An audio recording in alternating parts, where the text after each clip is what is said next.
Greetings, fellow hostages. Captain Black here. Today's topic, Rand Paul defangs the Patriot Act. The unpatriotic Patriot Act, as we all know, was passed in the frantic wake of the September 11, 2001 terrorist attacks. Ostensibly designed to, quote, ensure homeland security, what it did was make America essentially an open-air correctional facility.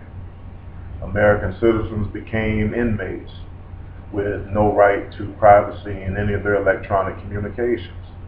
Has any of this made us safer? No. But what it has done is grown a surveillance state that Republicans and Democrats under George W. Bush and under Barack Obama did not seem to have the backbone nor the concern to want to shrink. Whether or not you're a Rand Paul supporter, whether or not you even support the Patriot Act, please consider that in the wake of the September 11th attacks, we have become essential prisoners in our own land. Whether you're liberal, conservative, registered in any political party, or apolitical, the fact that everything that you say on the phone, text, or receive can be monitored without even the pretense of a warrant should cause you grave concern. For American blacks who perhaps did not agree with this under the Bush administration, but who played silent sample because President Obama is in office, remember, you have been the subject of, quote, unpatriotic Patriot Acts long before this particular legislation was ever passed. You should be the last ones to accept anything that infringes upon your privacy, because the record is bursting at the seams with instances of how you, among all Americans, pay the price when government is out of control.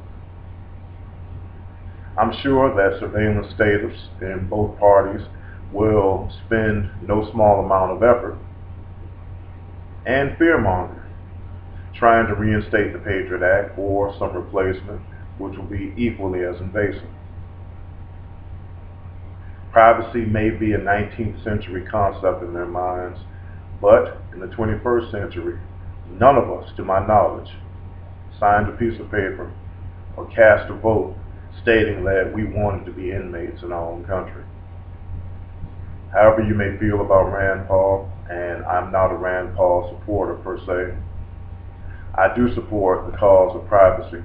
I do support a government being limited because, as an American black, I have seen what happens when government goes totally out of control and treats any particular group like inmates in their own country. Today is the first time that I don't think that someone is monitoring my conversations. That said, I will, of course, be very careful about what I say or text. That suspicion is the awful legacy of the unpatriotic Patriot Act.